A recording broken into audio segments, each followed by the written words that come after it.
नमस्कार, जय हिंद दोस्तों। आज हम बात करेंगे भारत के इतिहास के बारे में। भारत का इतिहास, हम ये जानेंगे कि भारत के इतिहास क्या है, इतिहास को कितने भागों में बांटा गया है। और बहुत सारे एग्ज़ामों में, जैसे रेलवे, एसएससी और बहुत सारे एग्ज़ामों में इतिहास से संबंधित ऑब्जेक्टिव क्वेश्चन आते हैं, तो उसको हम आज पढ़ेंगे और जानेंगे। तो चलिए शुरू करते हैं, जानते हैं। तो सबसे पहले हम जान लेते हैं कि भारत के इतिहास को हम पढ़ क्यों रहे हैं, इतिहास है क्या। तो सबसे पहले हम ये जानते हैं कि इतिहास क्या है।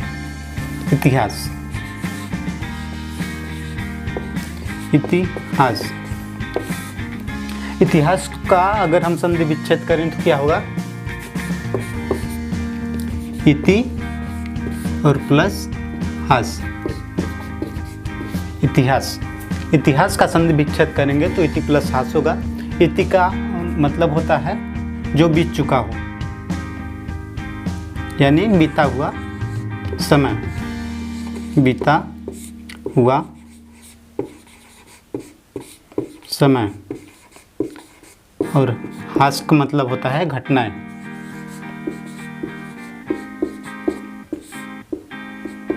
यानी कि बीते हुए समय में जो घटित हुई घटनाएं हैं उसको हम क्या बोलते हैं? इतिहास। बीते हुए समय में घटित हुई घटनाओं का हम अध्ययन करते हैं, उसी को हम क्या बोलते हैं? इतिहास कहते हैं। तो आज हम बात करते हैं इतिहास के बारे में।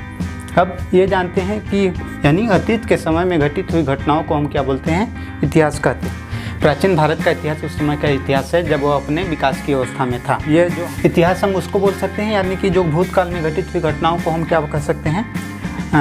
इतिहास। अब इतिहास के अध्ययन को सरल बनाने के लिए इतिहासकारों ने इसे दो भागों में बांट दिया, बहुत सारे भागों में बांट दिया। इसमें से एक प्राचीन भारत का इतिहास भी इसका एक ही भाग है। अब जानते हैं इतिहास जानने के स्रोत कौन कौन से हैं। प्राचीन भारत का इतिहास जानने के स्रोत,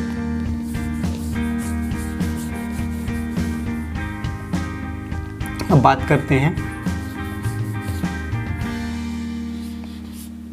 प्राचीन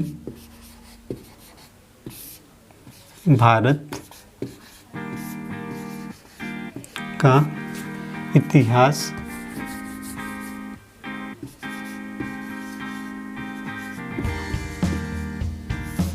जानने के स्रोत।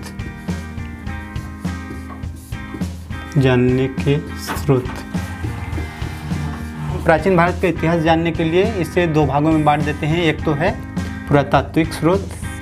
ये क्या है? पुरातात्विक स्रोत। और दूसरा है साहित्यिक स्रोत।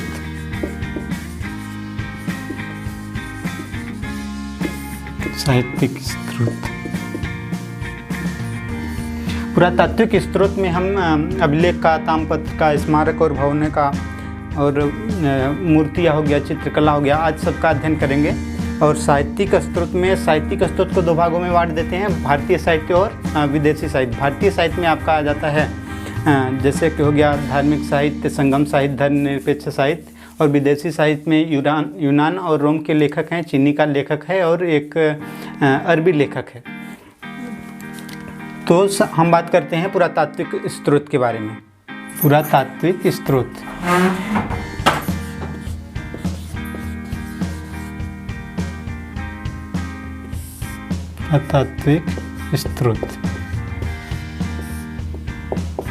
पुरातात्विक स्रोत के बारे में हम यह जानेंगे कि प्राचीन काल में जो भी अभिलेख प्राप्त हुए या कुछ भी प्राप्त हुए, इसके बारे में हम अध्ययन करेंगे। जैसे स्मारक हो गया, भवन हो गया आदि, इसके बारे में जानेंगे। तो पुरातात्विक स्रोत में सबसे पहले क्या आता है? अभिलेख। क्या आता है? नंबर 1 में अभिलेख।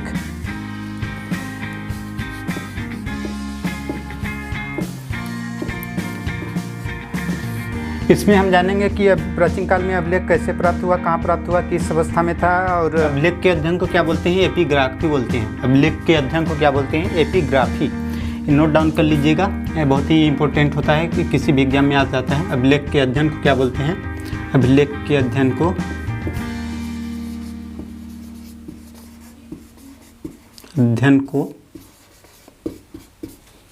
एपिग्राफी बोलना जाता है।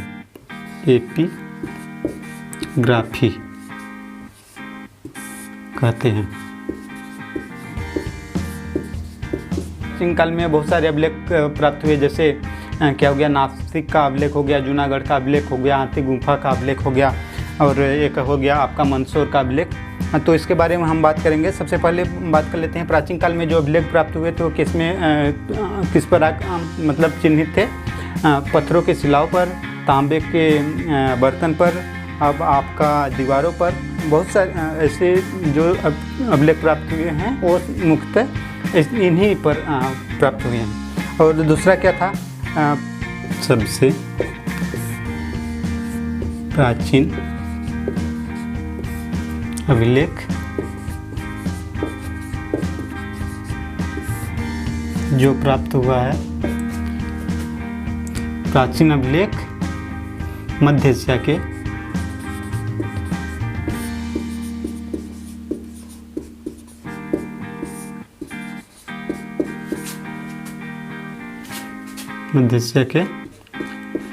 बोगज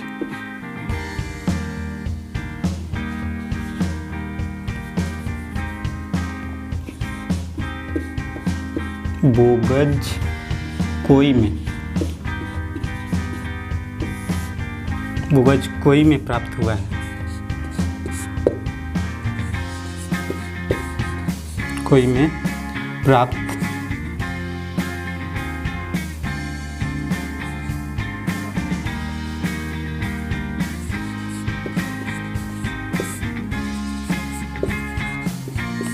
हुआ है।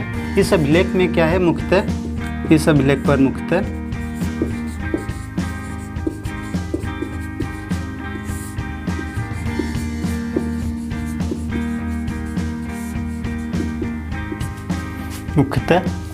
मित्र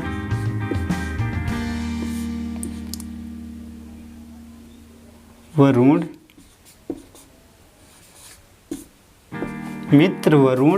इंद्र और नासत्य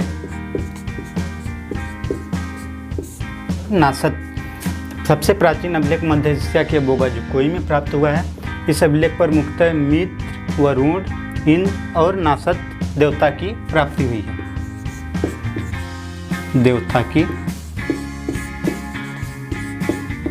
प्राप्ति हुई है। अब ये तो हो गया सबसे प्राचीन अभिलेख मध्य एशिया में बोगज-कोई में प्राप्त हुआ है, और इस अभिलेख पर मुख्यतः मित्र, वरुण, इंद्र और नासत्य देवता की प्राप्ति हुई है। नंबर 2 नोट डाउन कीजिएगा। भारत में सबसे प्राचीन अभिलेख,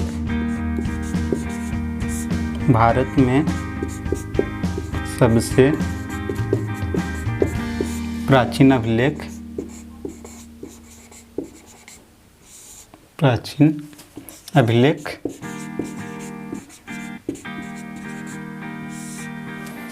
अशोक के हैं, सम्राट अशोक के हैं। सम्राट अशोक के हैं, जो लगभग कितने वर्ष पूर्व हैं, 300 वर्ष ईस्वी पूर्व, लगभग 300 ईस्वी पूर्व के हैं। और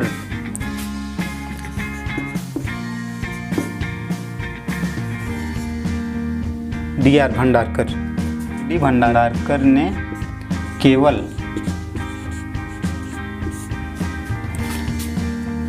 अभिलेख के आधार पर ही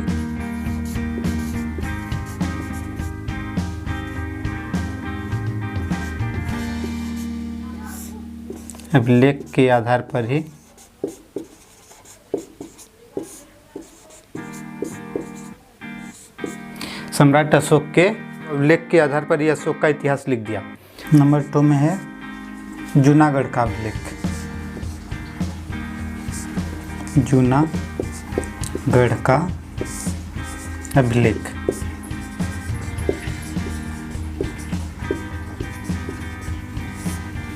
इसका शासक कौन था? रुद्रदमन। रुद्रदमन। इसमें रुद्रदमन की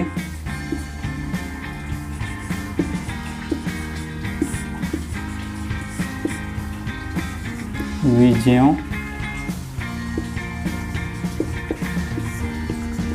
एवं व्यक्तित्व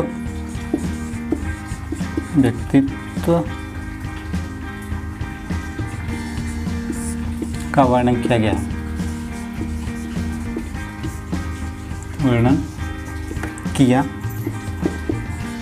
गया। नंबर 3 में प्रयाग स्तंभ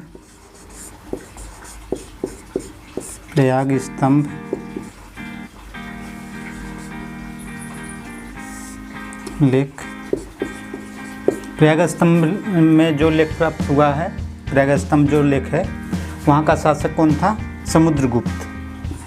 कौन था? समुद्रगुप्त।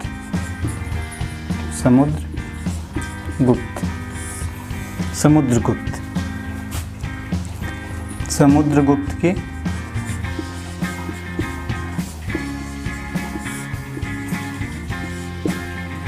विजयों एवं नीतियों का वर्णन किया गया है।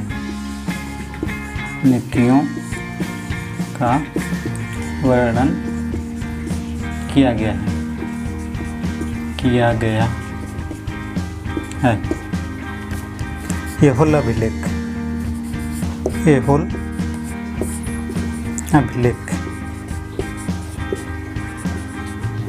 यहाँ का शासक कौन था? पुलकेशिन।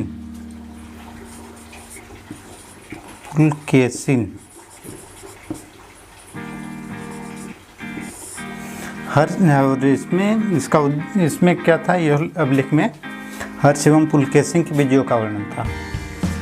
हर्ष एवं पुलकेशिन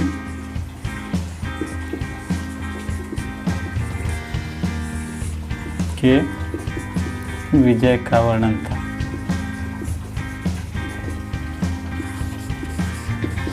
नंबर 5वां है भीतरी स्तंभ लेख।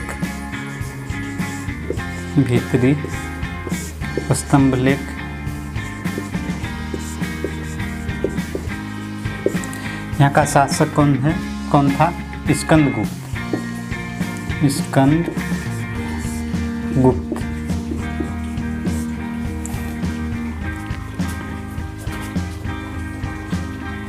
इसका उद्देश्य था स्कंदगुप्त के समय में, इसके समय में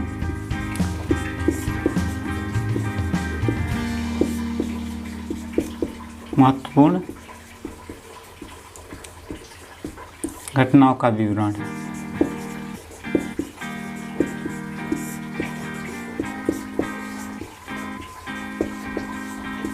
महत्वपूर्ण घटनाओं का विवरण है इसमें।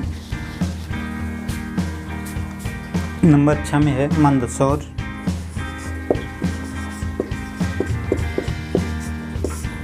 अभिलेख। इसमें मालवा नरेश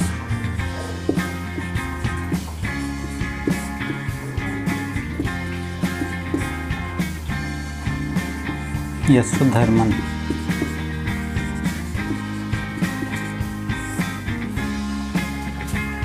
इसके शासक कौन थे? मालवा नरेश यशोधर्मन। और ये इसमें क्या लिखा हुआ था? मालवा नरेश के सैनिक उपलब्धियों का वर्णन था। सैनिक उपलब्धियों